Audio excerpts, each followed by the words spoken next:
Tungod sa kusog nga ulan kagabi sa Davao City, gibaha ang pipila ka kadalanan sa syudad. Samtang gibalhin ang 31 ka delegates nga nagtinir sa Matina Central Elementary School tungod kay misulod sa ilang quarters ang tubig. Hinoon dali rasab nga mihubas ang tubig baha ug balik normal na ang sitwasyon karong adlaw. Nakatutok si Argil Relator. May resulta sa pagbaha ang pagbunok sa ulan sa Davao City kagabi. Hinungdan nga nitaas ang level sa tubig sa nagunang kadalanan.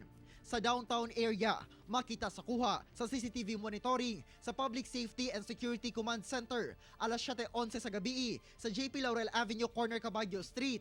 Gibaha na ang pulos south ug northbound areas. Sa hulagway nga kuha sa usa ka netizen, dili na makita ang dalan kay nalukop na sa tubig baha.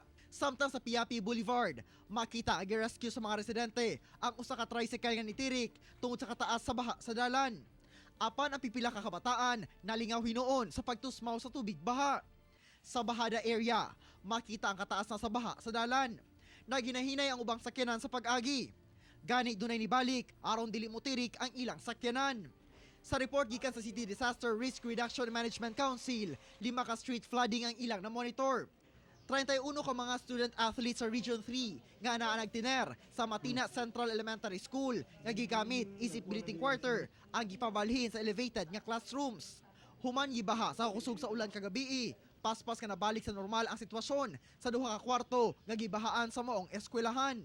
Ilan ako nung gipahibalo ang mugamit sa kwarto nga bahaunon kini tungod pinakaubos kini nga classrooms. Apan bisan pa nga nabahaan na, gusto gihapon silang mubalik sa pagbuyo dinhi kay bugnaw ang lugar. Gani dunay nakuhaan nga natulog pa sa mga classroom. Sinabi na namin na itong 3 rooms talaga parang flood-prone classrooms since medyo okay yung weather natin when they came. So sabi pa na, sige lang testingan kung hindi mag-ulan, then we will occupy the room. Ngayon kahit may warning na, sabi nila, they are still willing to occupy the room kasi malamig nga yung area.